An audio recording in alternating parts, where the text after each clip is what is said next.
Salut tout le monde, bienvenue sur Debunk TV, le 3e épisode. Ça me rappelle quelqu'un ça.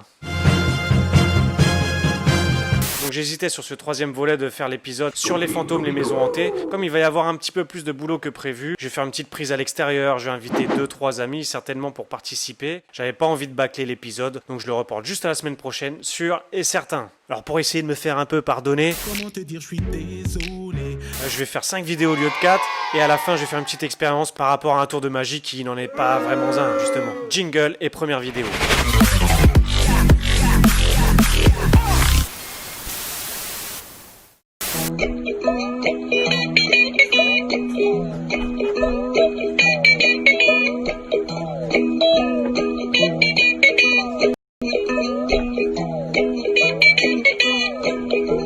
Bon, je pense que vous avez reconnu la musique, un petit classique. Je sais pas si vous avez déjà possédé un lapin ça reste quand même assez sauvage, ça interagit assez peu avec son maître.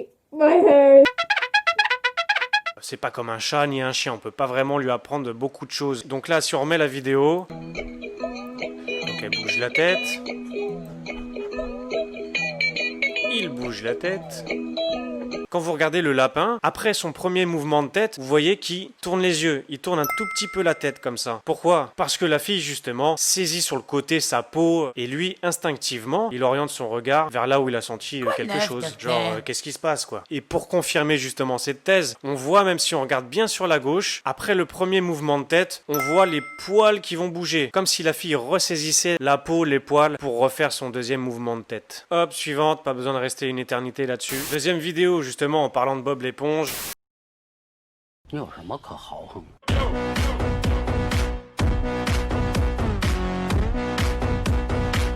Donc là pareil, on va pas rester 10 minutes dessus. Comme bien sûr on voit pas les côtés de la vidéo, ils ont fixé les pinces sur cette barre là et ils s'amusent sur le côté à bouger eux-mêmes en prenant cette barre sur ce pauvre animal vivant. Donc vidéo traînage, je suis totalement contre ces vidéos débiles. Je vois pas ce qu'ils imaginent faire avec ce type de vidéos là, s'ils espèrent buzzer ou faire des millions sur internet. Allez hop, 3e vidéo, on va passer sur un autre domaine, quelque chose d'un peu plus fun et cher à mon enfance.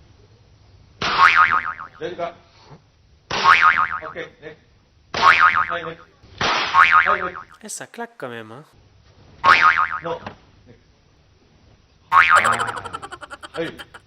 Eh, y en a qui tentent avec la chance, ça peut marcher.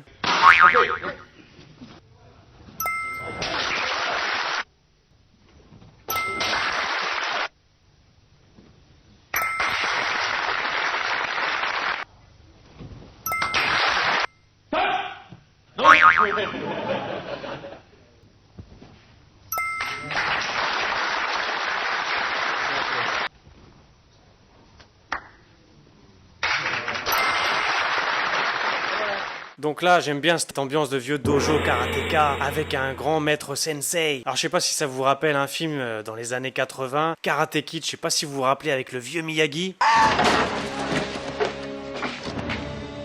Eh ouais, fallait pas se fier à sa taille, il blaguait pas celui.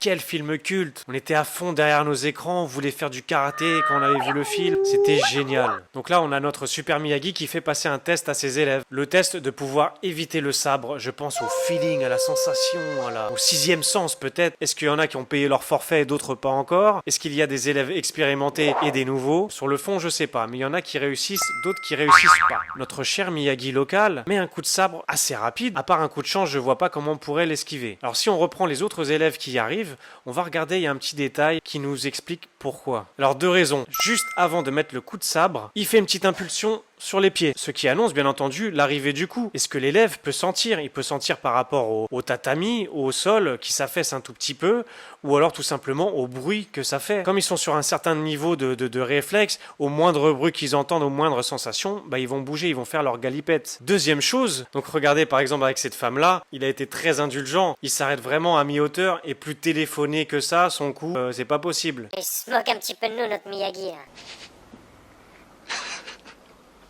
Donc après toute cette violence, on va conclure sur un extrait de notre vrai, irremplaçable, inimitable, cultissime Miyagi. Let him go. I say, let him go.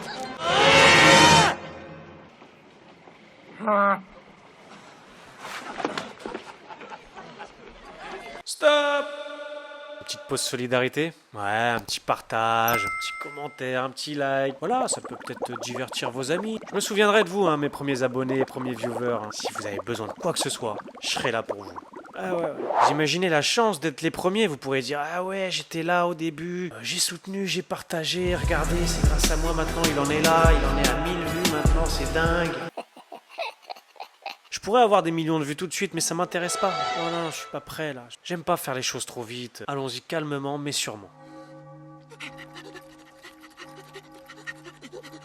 4e vidéo, alors c'est un tuto comment enlever un clou avec un pied de biche.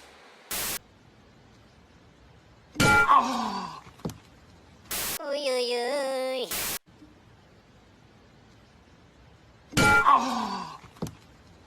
Aussi petite la vidéo soit-elle, il peut y avoir justement un petit trucage, un petit mensonge. Je sais pas comment il veut enlever son clou, c'est une très mauvaise manière de le faire. Prendre le pied de biche à bout de bras comme ça. Aussi d'avoir pris le soin d'avoir mis une caméra pour filmer cet exploit-là. Je sais pas s'il y a beaucoup de gens qui se filment en enlevant un clou. Je sais pas si vous avez déjà eu un pied de biche dans les mains. Donc c'est une barre de métal très rigide pour ouvrir ou décoincer quelque chose de très dur, très solide. Sauf que là, sur la vidéo, on voit une petite flexion, une petite souplesse. Alors qu'il force à peine dessus, un tout petit clou comme ça. Donc pour moi, c'est impossible qu'un vrai pied de biche ait cette flexion-là. Quand on regarde la vidéo comme ça rapidement, on a l'impression qu'il se met même la pointe sur la tête. Ouh là là, ça doit faire mal.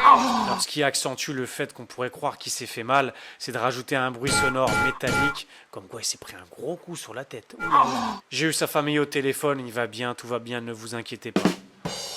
Alors dernière vidéo, je sais qu'il y avait quelques personnes qui avaient bien apprécié que je décrive un petit tour de magie. Donc il y en a qui se sont découverts une nouvelle vocation de magicien sur internet, mais ils ont aucun talent pour ça, c'est juste du trucage, du montage vidéo, aucune magie là-dedans. On se regarde la vidéo, je vais vous faire la petite traduction, même si c'est pas trop compliqué à comprendre. Donc un paquet vide, qu'on passe sous l'eau devant et derrière. Faut le faire sécher sur une serviette. Il va aller dans un micro-ondes. Il faut être sûr qu'il n'y a pas d'eau à l'intérieur. Je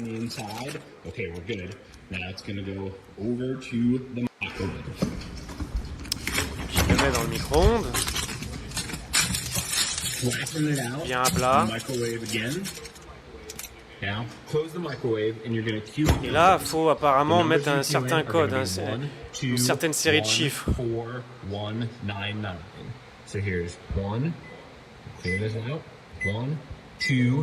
1, 2, 1, 2, 4, 9... Now, before we do this, it'll show 41.99. It got rid of the 1, 2. Do not leave the Il dit bag de ne in pas for laisser this le long. sac trop That longtemps. only takes a couple seconds to do. You want to cue in those numbers, but after you hit start, you're going to Dès stop. que tu the l'allumes, après microwave tu le a couple stoppes. seconds later. You'll see here. So you Ah, start donc il this. allume. Now look at the bag. Boum, réaction. All right, after you see Et that, là, tu peux déjà you can stopper. stop it. Now, I'm going to take a look inside to see what we got. Il enlève le sac. Some tongs over here. Let's get this out. Prendre avec une pince pour pas se brûler les doigts. It's just miniature now. Et donc le sac est devenu tout petit, miniature. There's where it says Doritos. In a second, we're going to put this miniature bag into the empty bowl. But first, we're going to add some ice. Donc là, l'étape And then suivante, c'est we're de gonna prendre le add petit hot sachet water. qui est passé au micro-ondes, de le mettre dans un bol. All right? Avec des the glaçons. ice is melting pretty fast, you can see. So we'll add a little more ice to it. And now you're going Je mets des to glaçons dans stir le the bol bag avec de l'eau. into the mixture for about 10 or 15 seconds. So we're going to stir it in there for 1, 2, 3, Il 4, compte, 5, il compte, il secoue, 6, il 7, touille, il touille, il touille. 8, 9, 10. I can see it's starting to loosen 10 up secondes. already here. And now, if you massage the bag, Et là, faut masser you le see it's sac. still dripping. Masse, If masse, you masse. massage the bag and you push Massage into the it, bag. it should start to open back up. It's going to Et get là. bigger and bigger here, and you just keep massaging. Et là, on retrouve apparemment la forme initiale et la texture du sac, comme au début. Go back to almost its regular size. This is about 90%. Mais il précise que c'est 90% de la taille, hein. C'est pas tout à fait parfait. Voilà, c'est tout. Expérience à ne surtout pas reproduire à la maison.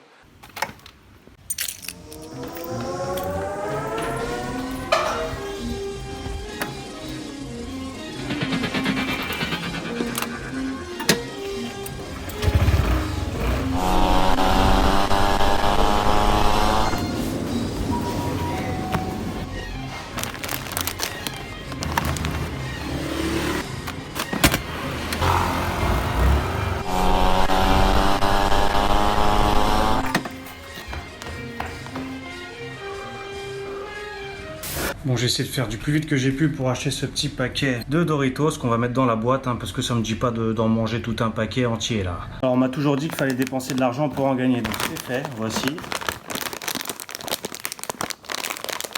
C'est costaud ça, donc. Faut en vouloir pour manger des Doritos. Oh, ça pue. Il y a vraiment des gens qui mangent ça là. Ça sent vraiment pas bon. Hein. Voilà, ça me paraît vide. Donc pour montrer que c'est vraiment des cracks, ce qu'il dit, on va même pas passer sous l'eau, hein, pas besoin, on va faire directement l'étape micro-ondes. Bon, je vous avoue, j'appréhende un petit peu, mais on va le faire, hein. J'ai pas fait tout ça pour rien. Shit. Oh. Alors ça fait très rapidement des étincelles, et ça fait assez flipper.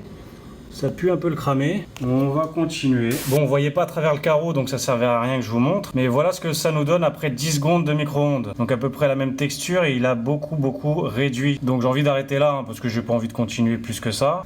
Ça montre à peu près la réaction déjà du sac. Donc il n'y a pas de magie, il n'y a pas de mystère. Hein, c'est tout simplement une réaction physique.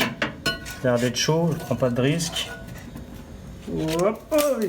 Ah, il a vraiment une sale tête. Hein. Donc qu'est-ce que je vais faire de ça maintenant? Franchement, j'en veux même pas.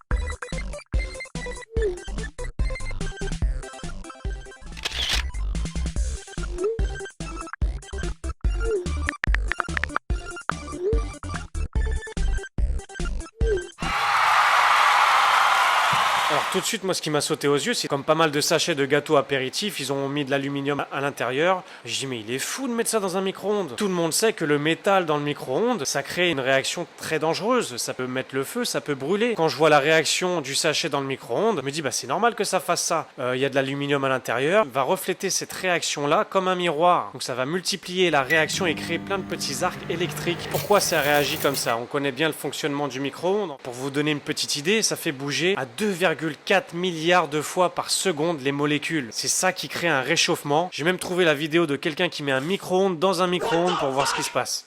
Is a microwave inside of a microwave. I don't know what I was doing. We're gonna be microwaving a microwave. Put it on for 10 minutes. Far, all this. Oh, it's, as you can see, it smells horrible. Donc là, il resterait juste pour moi de trouver la solution de comment il peut remettre le sachet à l'état initial et la texture initiale. Donc bien sûr, sa vidéo n'a pas été tournée en one shot, c'est-à-dire en une seule prise. Il y a eu une coupure, ce qui permet de préparer son tour. Donc pour moi, il a un deuxième sachet qui dissimule derrière, qu'il a déjà plié en tout petit. Il tient bien droit face à l'objectif pour pas montrer ce qui se passe derrière. Il va pas montrer. Et comme ça. Forcément, on attire l'attention avec les tours de passe-passe, la glace, l'eau, comme ça on perd l'attention sur le sachet. Et donc là, il le plonge à l'intérieur. Donc il remue et remue et remue. Il le tient plus seulement qu'au bout des doigts. On voit un mouvement de la main. Il commence à lâcher son morceau brûlé, qui bien sûr ne revient pas à la normale. Et derrière, il commence à déployer son plus gros morceau, à déplier son plus gros morceau qui tenait déjà dans la main derrière le petit sachet. Et donc, il va décaler le bol, il va le mettre hors champ de caméra et attirer l'attention sur le nouveau sachet qui va déplier tout gentiment et faire croire que c'est le même sachet qu'il avait brûlé auparavant qui est revenu à la normale, enfin 90%. C'est invérifiable, 100% ou 90%. C'est pas un argument. C'est pour faire croire que genre c'est pas parfait, ça revient à 90%, mais c'est du blabla. Donc on le remercie pas, les magiciens 2.0 sur internet, ça passe à la trappe et sans scrupule. Allez, je vous laisse pour aujourd'hui. Abonnez-vous si c'est pas encore fait, comme ça je vous tiens au courant pour la semaine prochaine. Bisous, prenez soin de vous.